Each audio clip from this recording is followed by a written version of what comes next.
Being a professional boxer requires a high level of intelligence. The focus and concentration, emotional control, and mental discipline needed in order to execute the strategies necessary to anticipate your opponent's move is too much for me.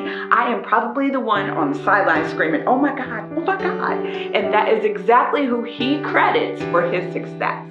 You're about to hear the testimony of my little cousin, professional boxer, Sean Brewer II, also known as Gusto. I'm Claudia Parker, and 5 Minutes of Faith starts now.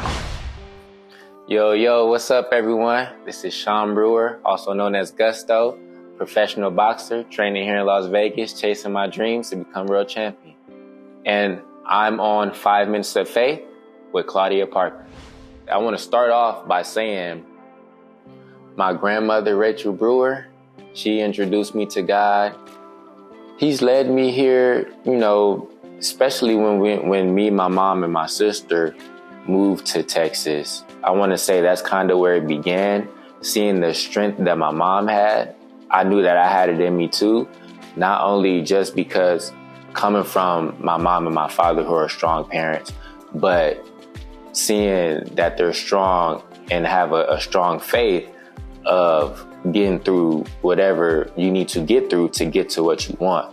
I've always had a few friends. I was just always to myself in the shell. I don't want to call myself a nerd, but I've always been smart. So my father kept me and my sister in all sports, from basketball to running track to football to even introducing us to wrestling and showing us a little bit of moves. But when I moved to Texas is when I started boxing.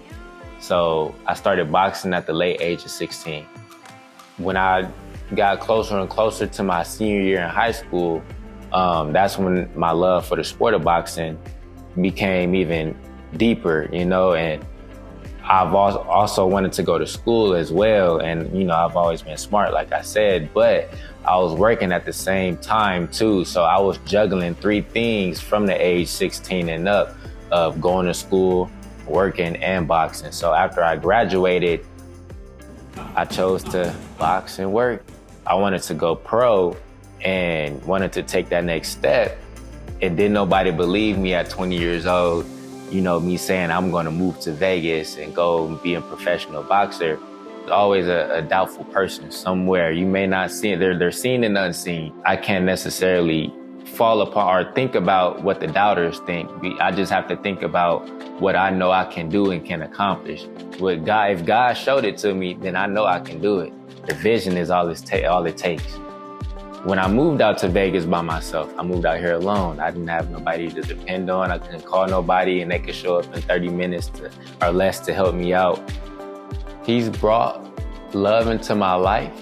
My wife, Alexis Brewer, who helps me with everything that, I go through now. I always tell people faith of a mustard seed will take you a long way. I mean, my faith is way, way, way bigger than the size of a mustard seed now, but just hearing that saying in doubtful situations and scenarios, you learn to make a way out of no way. Boxing, it just helped me find a deeper purpose within myself, pushing, fighting through every workout that I get through. I may be swimming 10 laps, and when I get back on that 10th lap and I'm tired, I know I can do one more. When I first got here, I kind of already had a contact with my current coach now. He's known me from the amateurs. And when I kind of told him that me and my cousin, my big cousin who first trained me, Rico Spencer, when we was leading him in the direction that I wanted to go pro, he advised me to, if you're gonna do something, you're gonna go pro, jump in the deep end. When it comes to boxing, Vegas is the number one. This is the boxing capital of the world. So I got here and one thing led to another, from my current coach, Bones Adams, seeing how dedicated I was, and he leads me in a good pathway. I have 5 wins, 1 loss, and 1 draw as a professional fighter. To some people, it looks like I'm living on top of the world, and to some people, it looks like a regular lifestyle. And for some people, they have no knowledge of boxing, so they may not see no success in it at all. But success is all based on what you define it as. There's nothing that God can't do for anyone and can't do for you. Mentally, physically, spiritually, financially, you name it. Just at them times where you're alone and trying to get through stuff on your own, you're not really alone. You have the man upstairs, and when you put your faith, grace, and gratitude in him, he gonna help you and lead you and show you the pathway, make it straight for you.